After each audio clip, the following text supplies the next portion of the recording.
How you guys doing? All Things Rush here, back with another video.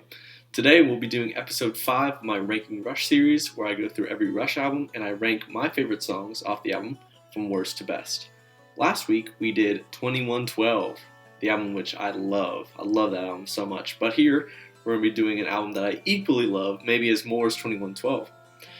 We'll be doing A Farewell to Kings, their 1977 album. Now, a little background on A Farewell to Kings. This album was the stepping stone to their more progressive period. 2112 solidified it. This took it a step above. They really incorporate synthesizers, the standard prog rock techniques that other previous bands like Yes and Genesis incorporated into their sound. But A Farewell to Kings is probably the most well-rounded album that they have. There's literally only a few low points that I have on this album. I have everything here is praiseworthy. There's a few songs, maybe a few moments in songs that may let you down a little bit, but other than that, it's a very solid and very just pure rock prog album. So, let's get on with it. Starting at number 6, Madrigal. This is the only low point I really have on this album. Madrigal is kind of similar to Rivendell off Fly By Night. And it's not the best. It's kind of lame. I think it's midway through the album. I can't remember where it places in the album. But once that comes on, you kind of lose it. Like, if you're listening to it on vinyl, you have to listen to it in order to get through the rest of the album. But since I have the luxury of listening to everything on digital via iTunes, I usually skip that if I listen to this album.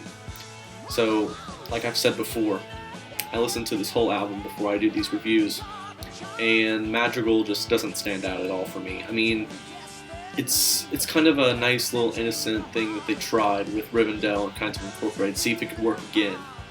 And really, softer songs besides Tears off 2112 doesn't really work for Rush. And it's kind of sad for me to say that, but I think that is the truth and what everyone thinks as well. With the exception of The Garden. The Garden off Clockwork Angels is a very nice, softer song that concludes Clockwork Angels, and it's a very heartfelt, and it's a very good way to end that record. But anyway, back to A Farewell to Kings, Madrigal being my 6th. Let's go on to number 5, A Farewell to Kings, the title track. A Farewell to Kings is a very good song. It has a very good message, basically saying we need, like it said, a farewell to kings. The chorus goes, cities full of hatred, fear, and lies, withered hearts, and cruel tormented minds. That's basically what it is. They basically want to kind of fall away from the monarchy or the kind of politicians having control of the government. They kind of want to fall away from that. They kind of want to in place individual ideas and then help foster new ways to help improve the people's lives. But A Farewell to Kings is a very good sound. It's a very good, well-rounded track, I think. But let's move on to number 4. Number 4, Cinderella Man. I believe Cinderella Man was taken from a poem. Inspiration was taken from a poem. I'm not entirely sure who the author was. But other than that, Cinderella Man, like I said about A Farewell to Kings, it's a very well-rounded and balanced track. It incorporates very good lyrics, very good sound all the way through, both in guitar, bass, and drums. Really, like I've said before, this album is very well-balanced. It's got everything that you want. It's got progressive themes, it's got classic rock themes, it's got great distribution of all instruments, and it's got a good lyrical side, if you're into that as well. But Cinderella Man, it's a very good track. It is kind of looked away from. It's not very popular among Rush fans, especially on this album. Songs like Closer to the Heart and Xanadu really take the cake on this one. But Cinderella Man, it's not a track you can sleep on. It's a very good song. And really, that's not nothing more to say about that.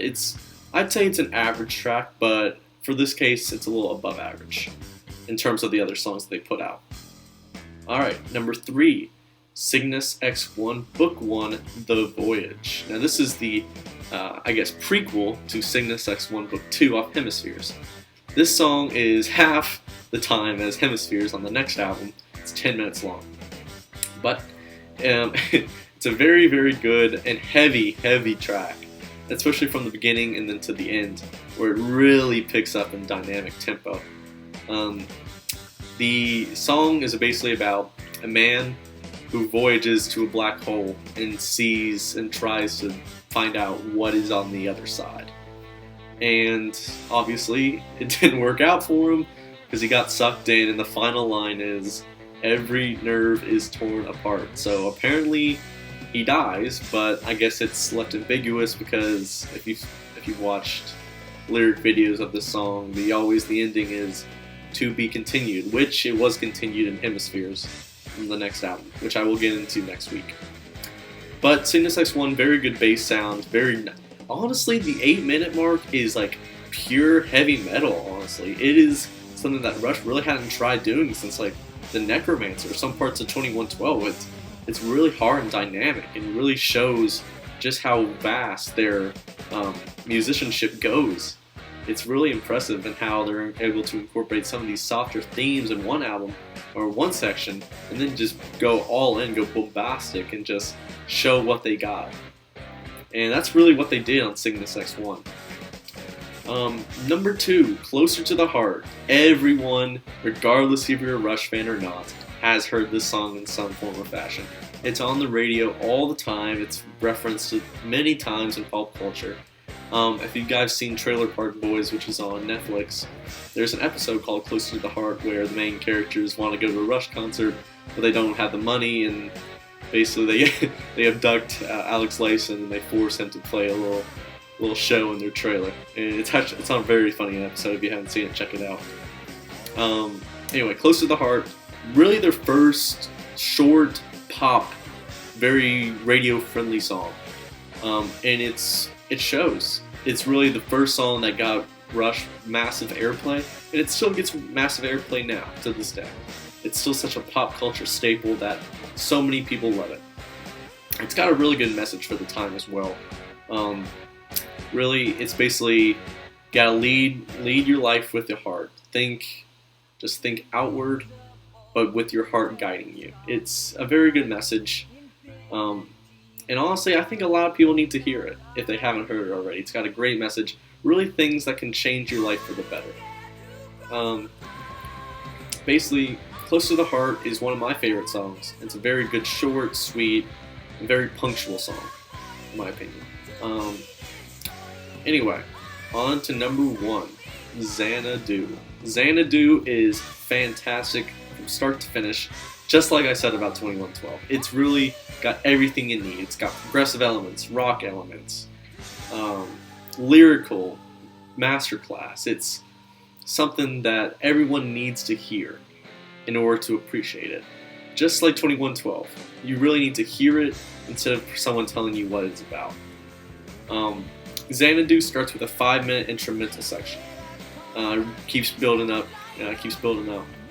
Neil has his full encircled 360 drum kit, and then Alex has this 12-string, aka double necks, and Geddy has this 9-string, which is a double neck too. And Geddy incorporates the most sound on this song. He plays bass pedals, synthesizer pedals, bass, rhythm guitar, vocals, and keyboards. It is really impressive how he can do all that while remaining in time, and really showing just how good of a musician he is. Xanadu's a 12-minute song, and I think it's taken from a poem, about an unfinished poem in like the 1800s. Basically, this person tries to seek Xanadu, which is a path to immortality, and he finds it, and he becomes immortal. Problem is, he thought it was cool at the time. 1,000 years passed, and he wants to die. He just wants the world to end because he can't go on living like an immortal anymore because it's not fun. It's not fulfilling. You're doing the same thing day in, day out. Really no fear in life, which is what you need to have, some fear to go through life. That's what makes experiences memorable. But for him, really, it's just a mundane life, and he wants his life to end, but he knows he can't. So he just wants the world to end in some form or fashion. Anyway, that was my Farewell to Kings album from 1977 review.